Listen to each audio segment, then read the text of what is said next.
नमस्कार. केतू जर चतुर्थ स्थानात असेल आणि सिंह, वृश्चिक, धनु आणि मीन राशीत असेल तर हा शुभ केतू चांगली फळं देतो.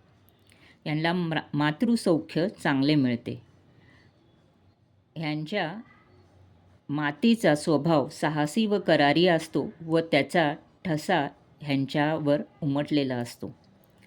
आनुवांशिक इस्टेटचा लाभ ह्यांना मिळतो.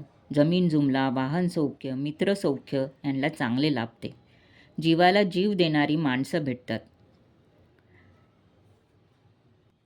यांचे गृहसौख्याकडे साधारणतः दुर्लक्षच असते व यांचा घरात पाय जास्त टिकत नाही. जर हा केतू शुभग्रहाबरोबर असेल तर आयुष्याचा शेवटचा काळ अध्यात्म व योग यामध्ये ते विपुल करतात. जर हा केतू दूषित असेल तर आई-वडिलांना काहीतरी दोष निर्माण करतो किंवा कष्ट देतो. यांना मित्रवर्गाकडून काहीतरी अपमान किंवा विश्वासघात होण्याची शक्यता असते. यांचे बालपण खूप कष्टदायक राहते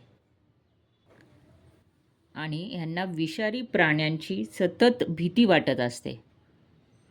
अशा केतूसाठी शिव उपासना, सोमवारचा उपवास व जपधारणा केल्यास खूप चांगले फळ मिळते.